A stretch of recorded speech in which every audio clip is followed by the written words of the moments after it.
Hello दोस्तों, आज हम आपके लिए लेकर आए हैं कहानी का 12वां भाग। तो चलिए आगे की कहानी शुरू करते हैं।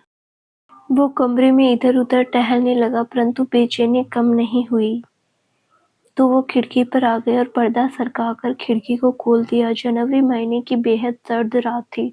बाहर कुआशा अपने चरम पर था। वो बाहर देखने लगा, तभी एक बेहद सर्द हवा का झोंका उसके चेहरे से टकराया तो थोड़ी राहत मिली, सुकून मिला, पर अब मन बेहद अशांत था। वो कुछ देर तक खिड़की को खुला ही छोड़ दिया और बाहर एकटक देखने लगा। उसने जो किया क्या वो सही किया? उसने जैसे-जैसे कहा वो लड़की उस पर भरोसा कर वैसे-वैसे करती गई। अपनी दुनिया छोड़कर उसके दिखाई दुनिया में आ गई। लेकिन क्या वो भरोसे के लायक है? अपने दादू के प्यार में कुछ ज़्यादा ही स्वार्थी नहीं हो गया है वो? उस लड़की के साथ कुछ ज़्यादा ही अति नहीं कर रहा? नहीं कर रहा है। मैंने कुछ गलत नहीं किया। अपने परिवार को बचाने के लिए, सुरक्षित करने के लिए लोग तो कुछ भी कर गुजरते हैं। वही मैंने भी किया और बदले में उसे एक अच्छी और सेफ नौकरी भी तो मिली है। वो खुद ही खुद में सवाल जवाब कर रहा था। इधर भीमा को भी नींद नहीं आ रही थी, तो वो भी खिड़की पर आ गया। उसने खिड़की तो नहीं खोला, लेकिन पर्दा सरकाया तो सामने खिड़की पर अर्णव दिख गया। ओह! तो लगता है भाई को नींद नहीं आ रही है। कैसे आएगी? जो पसंद है लाइफ में आ भी गई है, लेकिन फिर भी दूरियां हैं। उनका होकर भी उनका नहीं है। मैं जानता हूँ भाई मन ही मन उस लड़की को कहीं न कहीं चाहने लगे हैं, लेकिन वो कभी स्वीकार नहीं करेंगे। पर कोई नहीं, मैं हूँ ना, सब स्वीकार करवा दूँगा। मन में बोलते हुए उसने मोबाइल निकाला और शादी की कुछ रस्में और कुछ खूबसूरत मोमेंट के फ़ोटो, जिसमें वो दोनों बेहद करीब थे, तो कभी एक-दूसरे को देखकर मुस्कुरा रहे थे, वो सब निकाल और तुरंत अर्णव के नंबर पर सेंड कर दिया। भाई धीरे-धीरे ही सही, पर मेरी कोशिश जारी रहेगी आप दोनों को एक करने की। इधर जब अर्णव के मोबाइल पर नोटिफिकेशन आया तो उसने तुरंत मोबाइल ऑन किया। किसका मैसेज आ रहा है? वो सारा फोटो देखकर एक पल के लिए खुश हो गया, लेकिन अगले ही पल उसका चेहरा कस गया। ज़्यादा बेचैनी सी होने लगी। वो तुरंत कमरे से बाहर आ गया। ठीक उसी समय भीमा भी अपने कमरे से बाहर निकला। उसे भी नींद नहीं आ रही थी। जब दोनों आमने-सामने हुए तो अर्णव का कसा हुआ चेहरा देखकर भीमा एक पल के लिए घबरा गया। फिर बोला भाई, पर उसने कोई जवाब नहीं दिया। भाई कहाँ जा रहे हो? क्या हुआ? इतना परेशान क्यों दिख रहे हो? कुछ नहीं हुआ। और भाभी कहाँ है? तुम्हें एक बार मना किया ना कि उसे भाभी मत बोलो। अच्छा ठीक है, कहाँ है अदिति? अपने कमरे में है। अपने कमरे में मतलब? वो अपने कमरे में है और क्या। और ये तू क्यों पूछ रहा है? क्या वो आज भी अपने कमरे में, आपके कमरे में नहीं? मेरे कमरे में क्यों रहेगी जब इस रिश्ते का कोई अस्तित्व ही नहीं है, कोई फ्यूचर ही नहीं है और बात पहले ही तय गई हो गई है? तो सही है ना, ये दूरियां तो मेंटेन रहनी ही चाहिए। देखो भाई, मुझे बोलना तो नहीं चाहिए, लेकिन फिर भी बोल रहा हूँ। आप क्या कर रहे हो?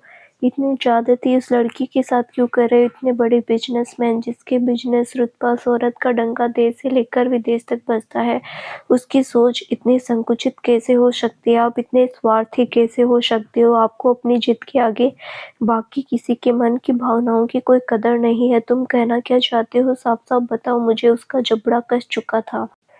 भाई उसे दूसरे कमरे में क्यों भेज दिया? अपने कमरे में बुलाओ ना। मैंने बोला पर वो नहीं आई। उसने मना कर दिया। आप मान गए। भाई दिखावे की ही सही, पर अब वो पत्नी आपकी, वो भी तो चाहती होगी थोड़ा मान मनवार करे। आप बस फॉर्मेलिटी के तौर पर एक बार कह देने से वो कैसे आ जाएगी? तो नहीं आए, और मैं भी नहीं चाहता कि वो मेरे कमरे में आए। दादू की जिद पर वो लाइफ में आ गई, वही बहुत है। अब तुम्हारे कहने पर कमरे में ले आऊं, फिर किसी और के कहने पर बेड पर? छी भाई, कितनी गंदी सोच है तुम्हारी और कितने स्वार्थी हो तुम। जिसने आपकी मदद की, आप पर इतना भरोसा किया, उसके बारे में ऐसी सोच घिन आती है मुझे आपकी सोच पर भी। माँ, अपनी जबान पर काबू रखकर बात करो। अर्णव के गुस्से का ठिकाना नहीं रहा। उसका चेहरा गुस्से में तमतमा गया, आंखें लाल हो गई। तुम्हें छूट दे रखी है, लेकिन कुछ बोल नहीं रहा हूँ तो इसका फायदा उठाने लगा। बहुत ज्यादा बोल रहे हो तुम। तुम्हारी हिम्मत कैसे हुई मेरे साथ इस तरह बात करने की? और रही बात उस लड़की की, तो हम दोनों आपस में बात करके शादी की है, दादू को दिखाने के लिए, उनकी खुशी के लिए, उनकी तसल्ली के। वास्तव में हमारा रिश्ते का ना तो कोई अस्तित्व है, ना कोई फ्यूचर। तो आइंदा इस टॉपिक पर अपना मुंह मत खोलना। खोलना भी तो 100 बार सोच लेना। भीमा उसका गुस्सा देखकर सहम चुका था। वो चुप रह गया, फिर कुछ क्षण रुककर बोला, सॉरी भाई इस तरह बात करने के लिए, लेकिन एक बार आप सोचकर देखिए ना, जैसे आपने किसी के साथ अपना जीवन जीने के लिए, बिताने के लिए सपने देखे थे, वो टूट गए तो अब तक दुखी है। वही सपना तो उस लड़की ने भी देखा होगा ना। खासकर लड़कियां तो शादी को लेकर, अपनी जीवन साथी को लेकर कितने सपने, कितने अरमान रहते हैं। आज की रात उसने भी तो खूबसूरत कल्पना की होगी ना। लेकिन देखिए वास्तविकता में क्या मिला, कितना बदनसीब है, सब कुछ होते हुए भी कुछ नहीं मिला। पहले भी अकेले थे, अब भी अकेले है, परिवार में रहते हुए भी। अब अर्णव ने नज़र उठाकर उसकी तरफ देखा। हाँ भाई, उसे क्या मिला, कुछ भी नहीं। उसके सारे सपने टूट गए, सारे ख्वाब धरे के धरे रह गए। वो कितनी दुखी होगी। भाई आपने जो मनाए वो करना, पर कम से कम आज की रात उसे अपने कमरे में बुला लो। अब तक आपने जैसे जैसे कहा वो लड़की वैसे वैसे करती गई। अब इस सब में सिर्फ आपने अपना स्वार्थ देखा, उसके मन की, उसकी भावनाओं की कोई कदर नहीं की, उसके बारे में नहीं सोचा। अगर ये सब कुछ दादू को पता लग गया तो फिर क्या होगा। अब अर्णव का माथा ठनका और तुरंत कहा, ठीक है तुम अपने कमरे में जाओ। तब भीमा अपने कमरे में चला गया। वो तेज कदमों से चलते हुए अदिति के कमरे के दरवाजे पर गया और हौले से डोर नॉक किया। उसने कुछ देर तक डोर नॉक किया पर दरवाजा नहीं खुला तो उसने हौले से आवाज लगाई, अदिति अदिति, पर कोई जवाब नहीं मिला। ओह लगता है सो गई। और वो वापस जाने लगा, लेकिन फिर मुड़ा और हौले से दरवाजे को धक्का दिया तो दरवाजा खुल गया। अंदर से दरवाजा लॉक नहीं था। वो अंदर गया तो देखा बेड पर अदिति गहरी नींद में सो रही थी। उसने तुरंत लाइट ऑन किया, उसे जगाने को हुआ, लेकिन जब अचानक लाइट की तेज रोशनी आंखों पर पड़ी तो अदिति की नींद झटके में खुल गई। सामने अर्णव को देखकर थोड़ी असहज हो गई। दुपट्टा अलग रखा हुआ था तो खुद को कंबल से लपेटते हुए तुरंत उठकर बैठी। जी जी सर, कुछ काम था। दादू की तबीयत तो ठीक है ना। अर्णव दंग रह गया। मतलब सच में इसे भी इस रिश्ते से कोई उम्मीद नहीं है। इतनी रात गए मैं कमरे में आया तो हमारे बारे में बात न कर दादू के बारे में पूछ रही है, अपने काम के बारे में बात कर रही है। वाकई इसे मुझसे और इस रिश्ते से कोई उम्मीद नहीं है। सर आप इतनी रात गए क्यों आए, अदिति ने फिर पूछ लिया। आप चलिए उठिए यहाँ से। लेकिन क्यों, कहाँ चलूं? पहले उठिए फिर बताता हूँ। अदिति ने धीरे से कंबल हटाया, दुपट्टा लेकर बेड से नीचे उठ खड़ी हुई, आंखों में अनेकों सवाल लिए अर्णव की ओर देखने लगी। अर्णव ने उसका हाथ पकड़ लिया, कहा मेरे कमरे में नहीं, अपने कमरे में चलिए। सुनकर अदिति का कलेजा धक धक होने लगा। लेकिन क्यों सर, मैं यहीं ठीक हूँ। देखिए जब इतना सब कुछ होता चुका तो फिर कमरे में रहने में क्या परेशानी है। दादू को पता चला गया तो फिर वो एक नई परेशानी खड़ी कर देंगे, इसीलिए बोल रहा हूँ। उसने बोला तो अदिति भी इनकार नहीं कर सकी। चुपचाप उसके कमरे में आ गई, पर ना जाने क्यों कमरे में कदम रखते ही मन में एक अजीब सा एहसास होने लगा। तन मन सिहरने लगा। तभी अर्णव ने कहा, देखिए अब आप यहीं रहिए, कल आपका सामान इधर शिफ्ट करवा दूंगी हरी काका को बोलकर। वैसे कहाँ सोएगी आप, बेड पर? अर्णव का मन तो नहीं था, फिर भी उसका मन रखने के लिए पूछ लिया। सुनकर कलेजे अदिति का कलेजा धक से रह गया। क्या नहीं, मैं काउच पर ठीक हूँ, आप बेड पर सो जाइए। तब अर्णव ने कपबोर्ड में से उसके लिए एक नया ब्लैंकेट पिलो लाकर दिया, जिसे लेकर अदिति काउच पर लेटी और अर्णव बेड पर। अदिति ब्लैंकेट ओढ़ने लगी, लेकिन तभी एक बार करवट बदलकर उसने अर्णव की तरफ देखा। ठीक उसी समय अर्णव ने भी करवट बदला, अदिति की तरफ देखा तो दोनों की नजरें मिल गई। तो वो झट से नजरें हटाकर पीठ के बल सोने लगा। तो अदिति ने कहा, सर परेशान मत होइए, मुझे अपनी हद और हैसियत पता है। अर्णव ने कुछ जवाब नहीं दिया, करवटें बदल लिया। तभी अनायास ही उसकी नज़र दीवार पर टंगी उस फोटो पर चली गई जिसपे वो और दिया एक साथ थे। वो उसे एकटक देखने लगा। देखते ही देखते मन बेहद बेचैन हो उठा। आंखों ही आंखों में आंसू झलक आया। वो उठा और इस फोटो को लेकर सीने से लगा लिया। कंबल में मुंह दबाकर फूट फूट कर रो पड़ा, झूठी, तुम बहुत झूठी हो। पहले कहती थी कभी छोड़कर नहीं जाऊंगी, कहीं नहीं जाऊंगी। अगर गई तो मैं तुम्हें भी अपने साथ लेकर जाऊंगी, लेकिन ना मेरे साथ रही, ना मुझे अपने साथ लेकर गई। देखो तुम्हारे पीछे मुझे ये सब करना पड़ रहा है। फिर उस फोटो को चूमते हुए बोली, सॉरी दिया, आई एम सो सॉरी। मैं अपनी बातों पर टिका नहीं रहा, पर टेंशन मत लो, मैं इससे आगे नहीं बढ़ूंगा, कभी नहीं। जो तुम्हारा हक था वो किसी और को नहीं दूंगा। फिर वो उठकर तस्वीर को अपने कपबोर्ड में रख दिया और धीरे से कमरे से बाहर निकल गया। हर घर में ही बने बार में जाकर ड्रिंक करने लगा। दिया मुझे क्यों छोड़कर चली गई, यही लाइफ देने के लिए क्या? मुझे ऐसे देखकर तुम ऊपर से खुश हो रही हो, अच्छा लग रहा है? नहीं तो फिर मुझे भी बुला लो। वो बोल रहा था और लगातार ड्रिंक कर रहा था और न जाने कब नशे की हालत में बार में ही लुढ़क गया। इधर सुबह में अदिति की नींद और दिन से पहले खुल गई। उठी तो देखा अर्नव बेड पर नहीं था। ओह, लगता है जल्दी जाग गए। मैं भी फ्रेश होकर किचन में जाऊं। फिर कुछ देर में फ्रेश होकर जब बाहर निकली तो वो बाहर भी कहीं नहीं दिखे। कहाँ चले गए? हो सकता है शायद बाहर निकल गए हो, पर मैं क्यों इतना सोच रही हूँ? मेरी जो ड्यूटी है, जो काम है, उस पर मुझे पहले ध्यान देना चाहिए। वो रसोई में जाने लगी, तभी पीछे से आशा करके मैं आवाज में लगाई, बहू रानी रुकिए, आप किचन में आज ऐसे क्यों जा रही है? आज पहली रसोई, आपका चूल्हा पूजन होगा, फिर आप कुछ मीठा बनाएंगी, लेकिन काकी दादू के लिए चाय नाश्ता बनाना भी तो है, वो हम आज बना देंगे। जाइए, आप अच्छे से रेडी होकर आ जाइए और वो रस्म कर लीजिए। लेकिन वो दरवाजे पर ही रुक गई। तभी हरी काका ने कहा, बहू रानी, बड़े साहब आपको अपने कमरे में बुला रहे हैं। जी काका, अभी जाती हूँ, बोलकर वो तुरंत दादू के कमरे की तरफ बढ़ गई। इधर रात में भीमा को भी ठीक से नींद नहीं आई, तो उठकर वो काम करने लगा तो पता चला अर्नव जो मीटिंग करके आया था वो फेल हो गया। जयंत ने उसे सभी को अपनी तरफ मिला लिया। क्या करूं? सबने तो भाई को धोखा दे दिया। भाई को भी बताऊं कि नहीं? वैसे अब तक भाई तो जाग गए होंगे। वो बाहर निकला और कमरे में जाकर देखा तो अर्नव नहीं दिखा। ओ, शायद भाई फ्रेश हो रहे होंगे। वो गार्डन एरिया में चला गया। इधर अदिति दादू के कमरे में आई और पैर छूकर प्रणाम किया। खूब खुश रहो बिटिया। फिर एक पैकेट उसके हाथ में थमाते हुए कहा, बेटा आज तुम्हारी पहली रसोई है तो ये लो, इसे रखो। आशा जैसे जैसे कहती है सब पूरा कर लो बेटा, फिर रसोई बनाना। जी दादू, बोलकर उसने पैकेट लिया और रूम में जाकर खोलकर देखा तो उसमें लाल रंग की साड़ी, मैचिंग ज्वेलरी के साथ चूड़ी, बिंदी, सिंदूर सब था। वो उसे पहन लिया और सारा श्रृंगार करके आशा जी के पीछे रसोई में आ गई। आशा जी ने जैसे जैसे कहा वैसे वैसे चूल्हा पूजन कर मीठा बनाने लगी।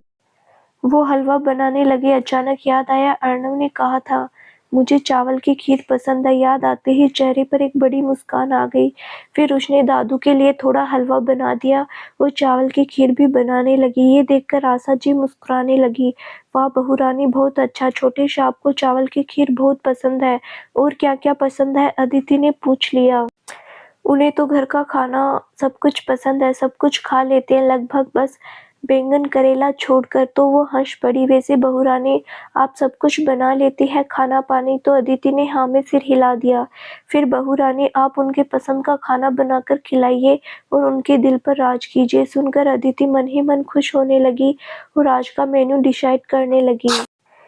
अदिति मन ही मन खुश होकर आज का मेनू डिसाइड करने लगी। इधर अर्नव अब तक नहीं आया तो भीमा किचन के दरवाजे पर जाकर कहा, भाभी भाभी, भाई कहाँ है? पता नहीं, मैं उठी तो कमरे में नहीं थे।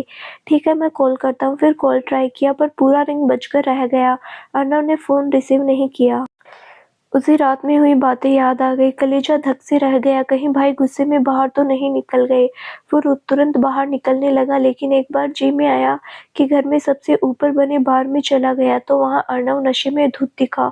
उसकी आंखें बड़ी हो गई। उसने तुरंत आवाज लगाई, भाई भाई, क्या किया आपने? चलो उठो। तभी उसकी नजर मोबाइल पर गई जिसमें गैलरी ओपन था। अर्नव और दिया का फोटो था। ओ, तो इस वजह से इतना ड्रिंक कर बैठे हैं। वो किसी तरह उसे उठाकर कमरे में लाया, फिर भागकर नीचे किचन में आया और अदिति ने कहा, भाभी नींबू पानी मिलेगा क्या? हाँ देती हूँ। भीमा ने नींबू पानी अर्नव को पिलाया। भाई होश में आओ, ये क्या कर रहे हो आप? जो बात बीत गई, जो दुनिया छोड़कर जा चुकी है, उसे लेकर उसकी यादों में अपनी लाइफ क्यों और कब तक खराब करेंगे? भाई स्वीकार कर लीजिए, दिया भाभी अब कभी लौटकर नहीं आएगी, तो उनकी यादों से बाहर निकलिए और इतना खूबसूरत जीवन आपके आगे पड़ा हुआ है, इंतजार कर रहा है, उसे संभालिए, खुश रहिए। बीते हुए कल को लेकर अपना आने वाला कल खराब मत कीजिए, उसे मत गवाइए। अर्नव ने पानी पिया तो उसे आंखें खोली। हाँ बोल, क्या हुआ? भाई ये क्या कर रहे हो तुम? फिर तुम सुबह सुबह शुरू हो गए। सुबह नहीं, 10 बजने को आए हैं। क्या 10 बजने को आ गया? हाँ, अपनी आंखें खोलो और बाहर का नजारा देखो। अर्नव उठा और उसका सिर काफी भारी लग रहा था। वो उठकर तुरंत टॉवल लेकर बाथरूम में गया, सिर पकड़कर बैठ गया। कुछ देर में रात वाली सारी बातें याद आ गई। नहीं, मुझे अपने ऊपर कंट्रोल करना होगा। वो कमरे में वो भी रहेगी तो इस तरह ड्रिंक करना ठीक नहीं है।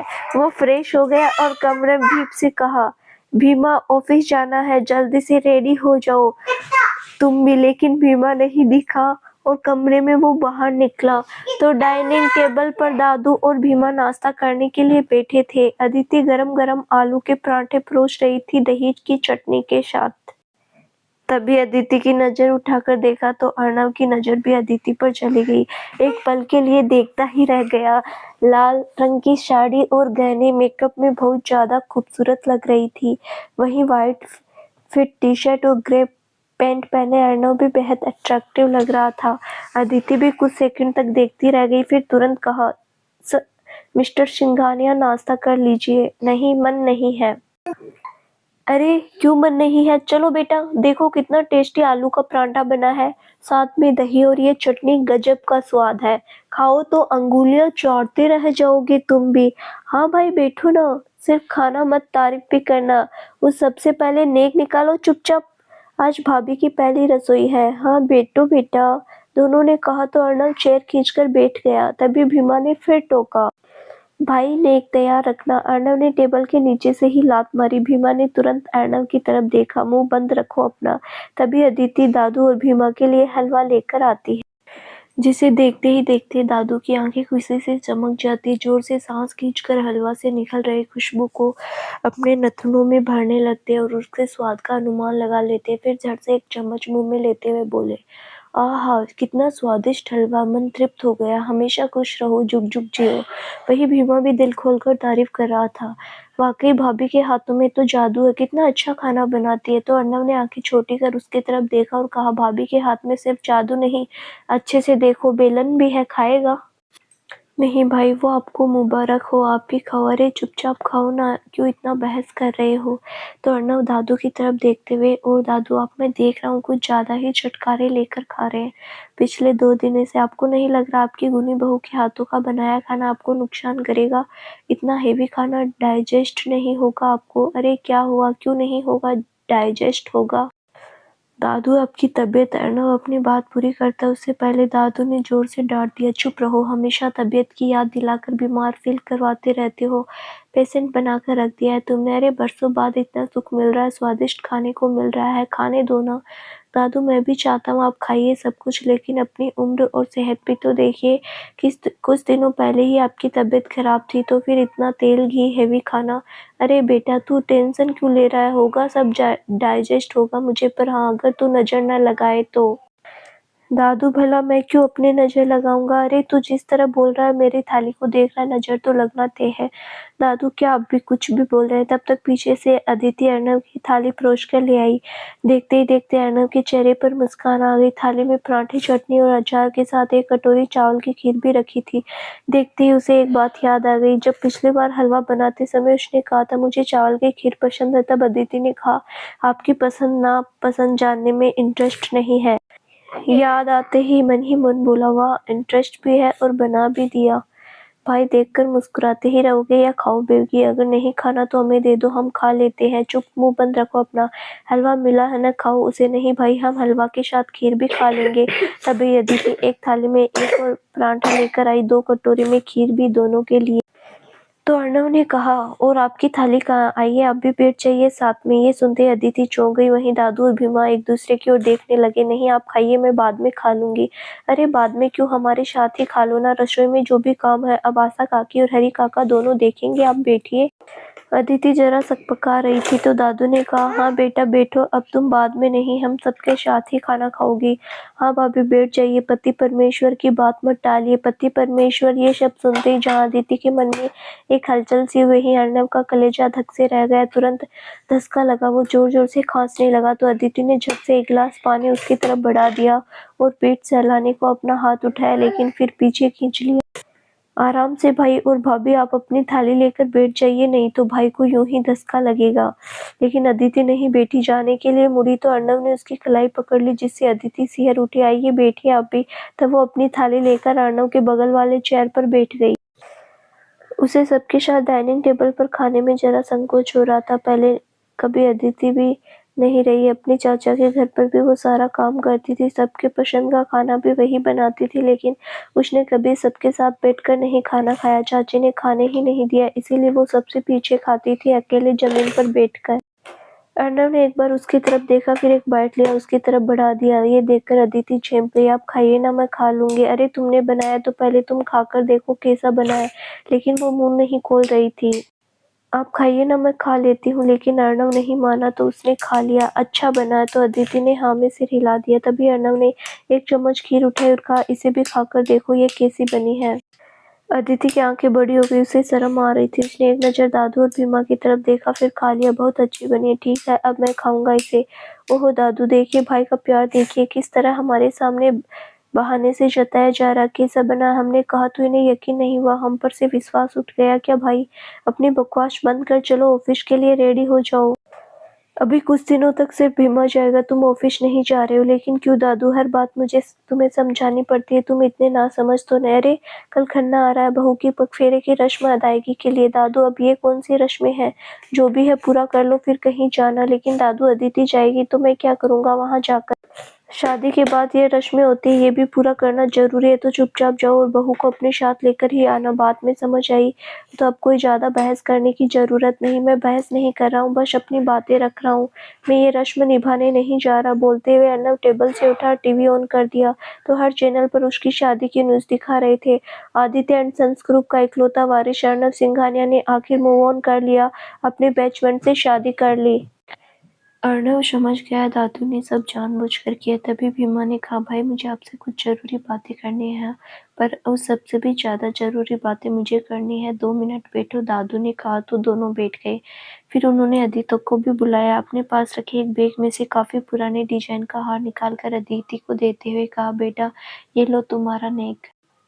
पहले रसोई बनाने के लिए। बेटा ये तुम्हारी दादी सास का हार है, उन्होंने अंतिम समय में कहा था मेरी पोता बहू के लिए है। अदिति कुछ बोलती उससे पहले ही अर्णव ने कहा, ले लो दादी का आशीर्वाद है। अदिति ने हार ले लिया तो भीमा ने कहा, भाई आप क्या दे रहे हो? मैंने डिसाइड कर लिया क्या देना है तो मैं दे दूंगा, तू क्या दे रहा है वो दिखा। मैं क्या दूंगा, अपना भाई दे दिया और क्या चाहिए, बोलकर वो हंसने लगा। तो अर्णव ने एक धौल पीठ पर जमा दिया, बहुत बोलता है। तभी गार्ड ने आकर कहा, सर एडवोकेट पंडित जी आई है, ठीक है अंदर भेजो। वहीं अर्णव एडवोकेट का नाम सुनकर चौंक गया और तुरंत दादू की तरफ देखा, पर दादू ने उसके तरफ कोई ध्यान नहीं दिया। तभी पांडे जी अंदर आए और हाथ जोड़कर नमस्कार किया। तो आदित्य ने सामने सोफे पर बैठने का इशारा किया। दादू क्यों बुलाए हैं इन्हें? बेटा अब मैं सभी जिम्मेदारियों से मुक्त होना चाहता हूँ।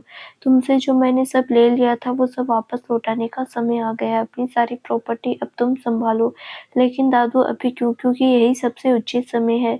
अब बहू घर में आ गई, उससे सेवा करवाओ, पोते पोतियों को खिलाऊं, अब प्रॉपर्टी ही संभालता रहूं। अर्णव रोकता रह गया, पर दादू ने अपना सारा बिजनेस प्रॉपर्टी अर्णव के नाम कर दिया। कुछ देर में पांडे जी चले गए। तब अर्णव अपने कमरे में गया और अदिति को आवाज लगाई। अदिति कमरे में आना जरा। इतने प्यार से बुलाया कि अदिति मुस्कुरा उठी और तुरंत दिमाग में कुछ देर पहले की बात याद आ गई। अर्णव का यकायक हाथ पकड़ लेना, जबरदस्ती खिलाना याद आते ही तन मन में गुदगुदी सी होने लगी।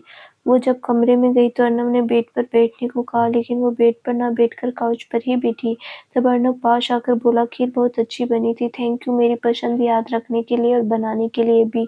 वो मुस्कुरा दी, फिर एक पैकेट उसे थमाते हुए कहा, ये आपके लिए है। नहीं मुझे नहीं चाहिए, प्लीज ले लीजिए, मेरी तरफ से गिफ्ट समझकर। तब अदिति बिना कुछ बोले उसकी तरफ देखने लगी तो उसने कहा, इतना हक तो मुझे मिलना चाहिए। हक सुनते ही बहुत से अनछुए एहसास दिल में जग गए। उसने पैकेट लेते हुए कहा, क्या है इसमें, खोलकर देखिए क्या है। उसने जब खोला तो उसमें एक लेटेस्टेड वर्जन का मोबाइल था। ये आपके लिए मेरी तरफ से। अदिति ने धीरे से मुस्कुरा दिया, thank you. No thank you, you deserve it. Aditi ने फिर उसकी तरफ देखकर मुस्कुरा दिया तो अर्णव को भी अच्छा लगा और मन में बोला, खुशी हुई, चलो गिफ्ट इसे पसंद आया। तभी वो अपने पॉकेट से वॉलेट निकाला, उसमें से पैसे निकाल कर उसे देते, ये आपकी सैलरी, जितनी आपसे उम्मीद थी उससे कई बेहतर आपने काम किया और कर रही है। आपके काम से दादू खुश है, पहले से ज़्यादा स्वस्थ भी रहने। ये देखकर मुझे भी बहुत अच्छा लग रहा है, सुकून मिल रहा है। अब मुझे विश्वास है कि दादू को आपके भरोसे छोड़कर मैं महीनों बाहर आराम से काम कर सकता हूँ, रह सकता हूँ। सुनते ही अदिति का जी सन्न रह गया। जो उसे अभी अभी हुई थी वो अरमान पाल रही थी मन में, एकदम से धराशायी हो गया। ख्वाब ख्वाब ही रह गए। आंखों में तुरंत आंसू आ गए, जिसे बाहर आने से पहले ही उसने रोक लिया। अब उसे खुद पर गुस्सा आने लगा। वो कैसे भूल गई कि वो सिर्फ जॉब कर रही है, एक केयर टेकर है, इस घर की बहू नहीं, अर्नब सिंघानिया की पत्नी नहीं, बस एक एम्प्लॉई है। क्या हुआ, आपको कुछ कहना है? कहना तो बहुत कुछ चाहती थी पर मुँह से कुछ निकला नहीं। बोलिए, कुछ कहना चाहती हैं आप? जी सर, वो जितना मेरा एक्चुअल सैलरी है उतना ही दीजिए, एक्स्ट्रा मुझे नहीं चाहिए। लेकिन मैंने कहा था, और आप ज़्यादा काम कर रही हैं इसीलिए भी। और मैं कह रही हूँ मुझे नहीं लेना। और हाँ, आपको मेरा काम पसंद आया तो भरोसा रखिए, आपकी उम्मीद नहीं तोड़ूंगी। दादू का काम करना, उनकी देखभाल करना मुझे भी अच्छा लगता है। अपनी नौकरी से ज़्यादा मेरे मन में उनके लिए सेवा भाव रहता है, तो आप निश्चिंत रहिए।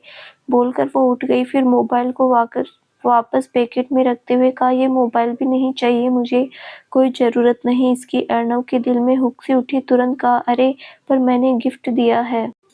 अदिति ने नाव में सिर हिला दिया। नहीं, मुझे नहीं चाहिए, ऑलरेडी बहुत कर्ज है सिर पर, अब और नहीं बढ़ाना। फिर मेरा कोई है भी नहीं तो मैं क्या करूँगी? मोबाइल का किसे कॉल करूँगी, किससे कांटेक्ट करूँगी? बोलकर उसने मोबाइल रख दिया और अपनी सैलरी लेकर उठ गई। आंखों में झलक आए आंसू पोंछते हुए उस कमरे से निकल गई। उसके जाते ही अर्नब ने अपना सिर पकड़ लिया और गहरी सांस लेकर बैठ गया। सॉरी तुम्हारा दिल दुखाने के लिए। पता है मुझे, तुम जितनी प्यारी हो, खूबसूरत दिखनी उतनी ही खूबसूरत दिल से भी हो। जिसके जीवन में तुम जाओगी वो किस्मत वाला होगा, भाग्यशाली होगा, पर अफसोस वो मैं नहीं हूँ। अपने जीवन में लाकर भी तुम्हें अपना नहीं बना सकता, एक्सेप्ट नहीं कर सकता, जीवन में शामिल नहीं कर सकता। इसलिए तुम्हारे मन में अगर कभी मेरे लिए कुछ भावनाएं उत्पन्न हो, कोई उम्मीद कर बैठो, उससे पहले ही मैंने बता दिया ताकि तुम कोई उम्मीद मत करो। ये भी जानता हूँ तुम मेरी बातों से टूट गई, तुम्हें बुरा लगा, इसीलिए तुम्हारी आंखों में आंसू आ गए। पर मैं भी मजबूर हूँ, चाहकर भी कुछ नहीं कर सकता, अपना कदम तुम्हारी तरफ नहीं बढ़ा सकता, तुम्हें अपनी लाइफ में नहीं ला सकता, क्योंकि बचपन से ही देखा है मैंने, जो मेरे करीब आया है वो सब बेहद दूर चला गया है, बेहद दूर, जहाँ से कभी लौट कर ना आ सके। तो मैं अब और किसी को अपने करीब नहीं कर सकता। अब मुझे किसी और से दूर नहीं जाना, किसी और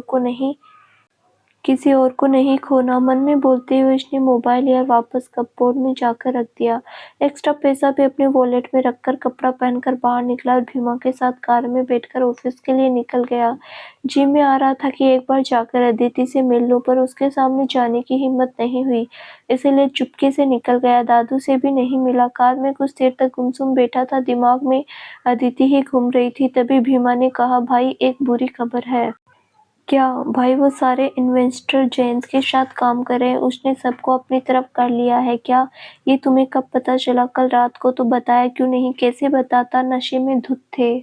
और सुबह याद नहीं रहा? बहुत ज्यादा नहीं भूलने लगे हो? सॉरी भाई। क्या सॉरी? देखो जितना जल्दी हो सके मेरे जाने का इंतजाम करो, मैं आज ही निकलता हूँ।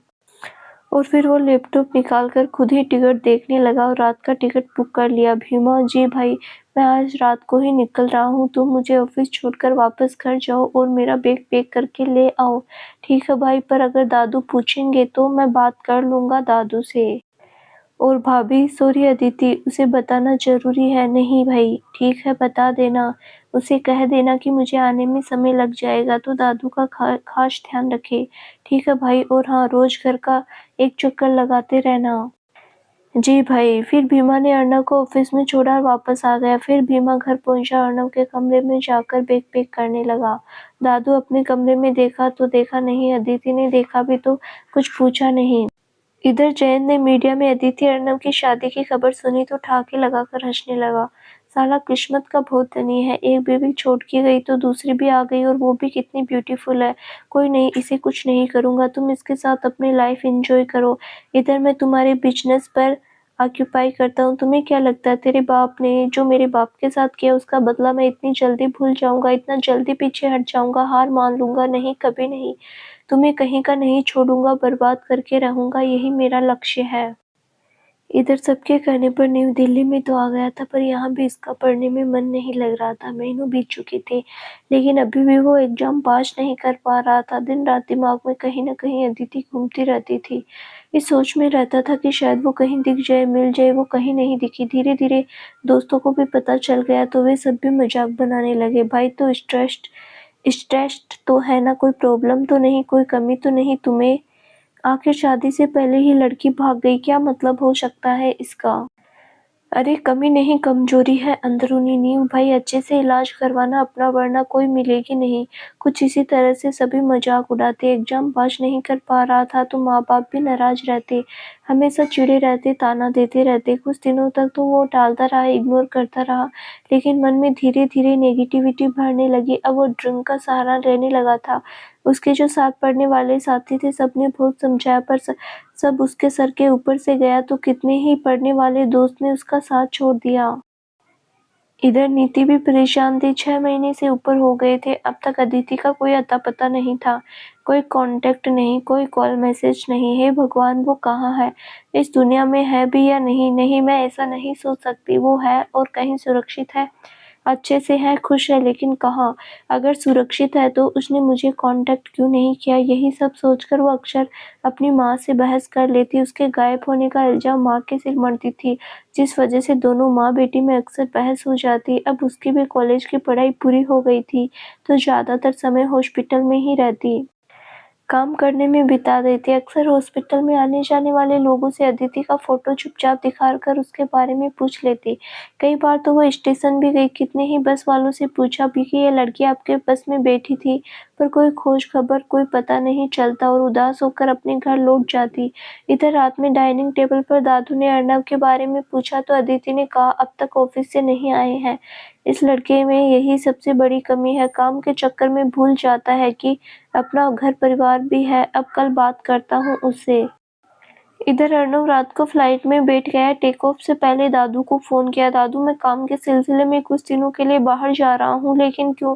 मैंने कहा ना तुम्हें कि कल डॉक्टर आ रहा है अदिति की विदाई के लिए। हाँ तो वो चली जाएगी उनके साथ। तुम्हारा रहना भी जरूरी था, ये रस्म है ठीक है, पर उससे भी ज्यादा जरूरी ये काम है। आपने इतना बर्डन तो डाल दिया, सब भार मेरे कंधों पर लाद दिया तो देखना तो पड़ेगा ना। फिर कह रहे हैं घर में समय देने पर, तब तो कोई दो में से एक ही हो सकता है, या तो काम में समय दूं या घर में, कोई एक ही जगह हो पाएगा। फिलहाल मुझे अपने काम पर ध्यान देना, समय देना ज्यादा जरूरी लग रहा है तो मैं वही करूंगा। और बहू वो अकेली रहेगी, उसे भी अपने साथ ले जाता। मेरे साथ आकर क्या करेगी? फिर आपकी ही जिद थी घर में बहू लाने की तो आ गई, अब खुश रहिए ठीक है। फोन रखता हूँ, अभी वहां पहुंचकर कॉल करूंगा। दादू सब समझ रहे थे। मेरे कहने पर उसने शादी तो कर ली पर वो इस रिश्ते से भाग रहा है। कोई बात नहीं बेटा, आखिर कब तक कहाँ तक भागेगा? मैं हूं ना तुम दोनों को एक करने के लिए, और तुम दोनों को एक करके ही रहूंगा। तभी अदिति आई दवाई देने तो दादू ने पूछा बेटा तुम्हारे पास वीजा पासपोर्ट तो कुछ नहीं होगा? नहीं दादू नहीं है। पर क्यों? कुछ नहीं बेटा, बस यूं ही पूछ रहा था। बेटा तुम्हारे पास वीजा पासपोर्ट तो कुछ नहीं होगा? नहीं दादू, पर क्यों? ऐसे ही पूछ रहा था, कहीं बाहर जाने की जरूरत हुई तो। वैसे अर्नव से बात हुई तुम्हारी? नहीं। हाँ हुई थी, देर रात तक आएंगे। ओह मतलब मेरा अनुमान सही था, वो बहू को बताए बिना गया। कोई नहीं, इसका कुछ ना कुछ तो तोड़ निकालना पड़ेगा। वो आगे कुछ नहीं बोली। अगले दिन डॉक्टर खन्ना पग फेरे की रस्म के लिए। तब दादू ने सारी बातें कह दी तो डॉक्टर खन्ना हंसने लगे। अरे तुम हंस क्यों रहे हो सर? इस बार आप ज्यादा चिंता कर रहे हैं और बेवजह। वो कैसे? सर वो अपनी जिम्मेदारियों को समझ रहा है, काम को लेकर सीरियस हो गया है तो अपनी लाइफ को लेकर भी अवश्य होगा। चिंता मत कीजिए, उसे ज्यादा रोक टोक मत कीजिए कुछ दिनों तक। उसको उसके हाल पर छोड़ दीजिए। अक्सर होता है हम किसी को जिस काम के लिए ज्यादा टोके उसे उस काम से विरक्ति हो जाती है। तुम्हारी बातों में सच्चाई तो है। तो फिर अदिति बिटिया कॉलेज ज्वाइन कर लेगी तो अच्छा रहेगा, इसी बहाने घर से निकलना होगा उसका। उन्होंने कहा तो अदिति ने जाने से मना कर दिया। दादू मिस्टर सिंघानिया भी नहीं है तो मैं अकेला छोड़कर नहीं जाऊंगी। पापा आप चाहिए, अर्नव आएंगे तब हम दोनों साथ में आते हैं। ठीक है बेटा, जो तुम्हें ठीक लगे। आदित्य बाबू एक बार फिर खन्ना को बोले अदिति को ले जाने के लिए, पर उन्होंने कहा सर इसे यहीं रहने दीजिए, दोनों अब एक साथ ही आएंगे। वो खुशी खुशी अपने घर लौट आए। जाते जाते अदिति ने कहा पापा हमें आपका इंतजार रहेगा तो आते रहिएगा हमसे मिलने। सुनकर मिस्टर खन्ना ने पलट कर देखा और आंखें झलक आई। तुरंत बेटी दिया की याद आ गई। दिया भी जब जिद करके सिंघानिया प्लेस में रहने लगी तब गुस्से के मारे डॉक्टर खन्ना काफी दिनों तक उससे मिलने नहीं आए।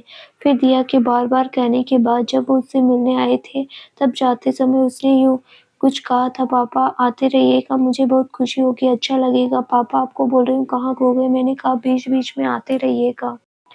अदिति की आवाज़ सुनकर डॉक्टर अपने ख्यालों से बाहर निकले। पास आकर अदिति का माथा चूम लिया। हाँ बेटा, भला ये भी कोई कहने की बात है, मैं अवश्य आता रहूँगा। इधर अर्णव वहाँ पहुँचकर पूरा ध्यान अपने काम में लगा लिया। दादू को लेकर अब निश्चिंत था। इधर का काम भीमा देख रहा था, बीच-बीच में वो अपडेट लेता रहता। तो अब अपना पूरा फोकस इंटरनेशनल क्लाइंट के साथ काम करने और जयंत को सबक सिखाने में लगाया। तुम्हें तो छोड़ूंगा नहीं। मुझे पता है तुम्हारे पापा ने एक बार दादू और पापा के साथ चीटिंग किया था, उसने मुंह की खाई थी। फिर भी तुम वही कर रहे हो। पहले दोस्ती की, फिर इतना बड़ा धोखा, फिर सुधरने का नाटक, फिर चालबाजी। अब परमानेंट इलाज करना होगा तुम्हारा, बोलकर उसने 1 महीने के अंदर अंदर मुंह मांगा प्रपोजल देकर उसके सारे इन्वेस्टर्स को अपनी तरफ कर लिया। और फिर कुछ दिनों में उसकी कंपनी के सारे अकाउंट हैक हो गए, यहाँ तक कि सॉफ्ट कॉपीज भी करप्ट हो चुकी थी। उसे भनक तक नहीं लगी कि ये सब करने वाला कोई और नहीं, अर्णव है। और जब सब कुछ बर्बाद हुआ तो 40 साल के जयंत को मेजर हार्ट अटैक आ गया। जीवन और मृत्यु से जूझ रहे अस्पताल में पड़े जयंत से मिलने अर्णव भी गया। तरह तरह के मशीनों में लगे अर्णव अस्पताल में बेसुध पड़ा था। वो बोल तो नहीं पाया, पर आंखों आंखों में अपनी सारी गलती स्वीकार कर ली। अर्णव से माफी मांग ली। मुझसे टकराने वाले का अंजाम हमेशा बुरा ही होता है, पर चलो तुम्हारे परिवार को सड़क पर नहीं आने दूंगा, बोलकर वो निकल गया। और जब सब कुछ सही हुआ तो वो घर और अदिति की याद आई। मिलने की चाहत भी यूं तो बीच बीच में वो दादू को फोन करता था, हालचाल पूछता रहता था, पर कभी अदिति से बात नहीं हुई। कितनी बार घर के नंबर पर कॉल भी तो बस दादू की तबीयत, उनके दवाई और डाइट के बारे में बात कर फोन रख देती। वो पूछता तो भी अपना हालचाल तक नहीं बताती। वह कई बार भीमा के मोबाइल पर वीडियो कॉल भी किया अदिति को देखने के लिए, परंतु वो सामने नहीं आई। ठीक है, कोई नहीं, मैं बहुत जल्द आ रहा हूँ, तो आमने सामने ही मिलेंगे। इधर जब अदिति को भी अर्णव के जाने की बात पता चली थी तो थोड़ी मायूसी हुई। उसे उम्मीद थी कि शायद बता देते, लेकिन अगले ही पल सामान्य होकर ये भी सही है, और मैं इतनी उम्मीद क्यों पाल रही हूँ जब इस रिश्ते में कुछ है ही नहीं। मैं अपने काम पर ध्यान लगाऊं। अब वो पूरा ध्यान अपने काम में लगा दिया। वैसे भी दादू के काम के अलावा कुछ काम तो था नहीं। उनके काम के बाद खाली समय में वो दादू के साथ बातें करती, कभी लूडो तो कभी कैरम खेलती, कभी दादू के लाइब्रेरी से किताबें निकाल कर पढ़ने बैठ जाती, तो कभी बेवजह किसी भी टॉपिक पर बहस करने लगती। कुल मिलाकर वो लगभग दादू को बिजी और खुश रखने की कोशिश करती। और इस तरह दिन भर वो भी हिरनी की भांति कुलाचे मारती रहती। दादू भी सब समझ रहे थे। वो खुश तो रहती, उन्हें भी खुश रखने का प्रयास करती, लेकिन उसकी आंखों में एक सूनापन, जीवन में अकेलापन दिख रहा था, जो दादू के मन और हृदय को विचलित कर देता, अर्णव के प्रति मन में बेहद गुस्सा भर देता। लेकिन परिस्थिति ऐसी थी कि अर्णव को भी बुला नहीं सकता था। उन्होंने उसके लिए वीजा पासपोर्ट भी बनवा दिया, पर वो जाने से साफ इनकार कर दिया। तब वो भी उसके साथ खूब घुलने मिलने लगे, बातें करने लगे। अदिति की सेवा और देखभाल रंग लाने लगी। अब वो तन और के साथ साथ मन से भी स्वस्थ होने लगी। कुछ ही दिनों के बाद धीरे धीरे एक दिन दादू व्हील चेयर पर से उठकर खड़े हो गए और नजर दौड़ाकर अदिति को ढूंढने लगे। जब वह नहीं दिखी तो 2 बार आवाज लगाई, अदिति बेटा, अदिति बेटा। अदिति रसोई में उनके लिए सूप बना रही थी। हाँ दादू, आ रही हूँ। और फिर तुरंत एक बाउल में सूप भर के ट्रे के लिए रसोई से निकली तो दादू को बिना किसी सहारे के उठकर खड़े देखकर उसके आश्चर्य का ठिकाना नहीं रहा। उसने तुरंत ट्रे टेबल पर रखा और भागकर दादू के पास आई। अब तक उसकी आंखें छलक गई थी। दादू अब बिना किसी सहारे के खड़े हैं। कोई शक नहीं दादू, बिल्कुल नहीं, पर कैसे? खुद से। सच्ची मुच्ची, वाह दादू, वेरी गुड, बोलकर तुरंत दादू के गले से लग गई तो उसके मुंह से भी हजारों आशीर्वाद निकल गए। दादू, ये खुशखबरी अपने पोते को बता दीजिए। नहीं, उसे बताने की कोई जरूरत नहीं। तुरंत उनकी आवाज में तल्खी आ गई। क्या किसी को बताने की जरूरत नहीं है दादू? पीछे से भीमा ने अंदर आते हुए पूछा, और सामने दादू को खड़े देखकर उसकी भी आंखें आश्चर्य से बड़ी हो गई और दोनों हाथों से अपनी आंखें मलते हुए बोला, ओ गॉड, ये मैं क्या देख रहा हूँ? ये तो चमत्कार है। कब हुआ ये? अभी मैं रसोई से निकली तो देखा दादू उठकर खड़े थे। भीमा इतना खुश और एक्साइटेड हो गया कि नाचने लगा और तुरंत अर्णव को फोन लगा दिया। अभी भाई को बताता हूँ, वो तो खुशी से पागल हो जाएंगे। फोन रखो, और खबरदार जो उसे कुछ भी बताया तो। लेकिन क्यों दादू, इतनी खुशी की बात है, उसे भी खुश रहने दीजिए, पता चलने दीजिए। बेचारा रोज फोन करके आपके बारे में पूछता रहता है। नहीं, अभी उसे बताने की जरूरत नहीं। हाँ दादू, बताने दीजिए ना, उन्हें भी आपकी कितनी चिंता लगी रहती है। नहीं, अभी मत बताओ। अच्छा, समझ गया, सरप्राइज। दादू भाई को सरप्राइज़ देना चाहते हैं, चलिए ये भी बढ़िया है, लेकिन भाभी इतनी बड़ी खुशी का मौका है, मुँह तो मीठा होना ही चाहिए, आपके हाथों का हलवा मिल जाता तो। अदिति जब तक हाँ बोलती उससे पहले ही दादू ने ज़ोर से डाँट दिया, नहीं कोई मुँह मीठा नहीं होगा, चटोरे कहीं के। जब भी आता है मेरी बहू को परेशान करता है, उसके हाथों बना खाने बहाने ढूँढता रहता है। पर क्यों दादू? भीमा ने रोनी सूरत बनाकर कहा। क्योंकि मुझे खाने को नहीं मिलेगा तो चलो तुम भी मेरे साथ मुँह को नमकीन करो, मेरा मतलब सूप पियो मेरे साथ। हाँ भीमा, मैं आपके लिए भी लेकर आती हूँ। और अदिति तुरंत एक कटोरी में वेजिटेबल सूप लेकर आ गई। भीमा ने देखा तो मुंह बना लिया, लेकिन फिर भी एक चम्मच लिया और स्वाद एकदम फीका था। वो रोनी सूरत बनाकर दादू और अदिति की तरफ देखने लगी तो दोनों ने साथ में कहा, चलो खत्म करो इसे। वो मुंह बनाकर सूप पीने लगा और ऑफिस के कामकाज के बारे में सारी जानकारी दादू को देने लगा। साथ ही साथ अर्णव के काम का भी सारा अपडेट दादू को दे रहा था। दादू, उधर क्या बिजनेस लगभग सेट हो गया, भाई बहुत जल्दी वापस आ रहे हैं। और कुछ देर तक बातें करने के बाद भीमा वापस अपने घर चला गया। जाते जाते दादू एक बार फिर से हिदायत दी कि अर्णव को ये सब बताने की जरूरत नहीं। जी समझ गया दादू।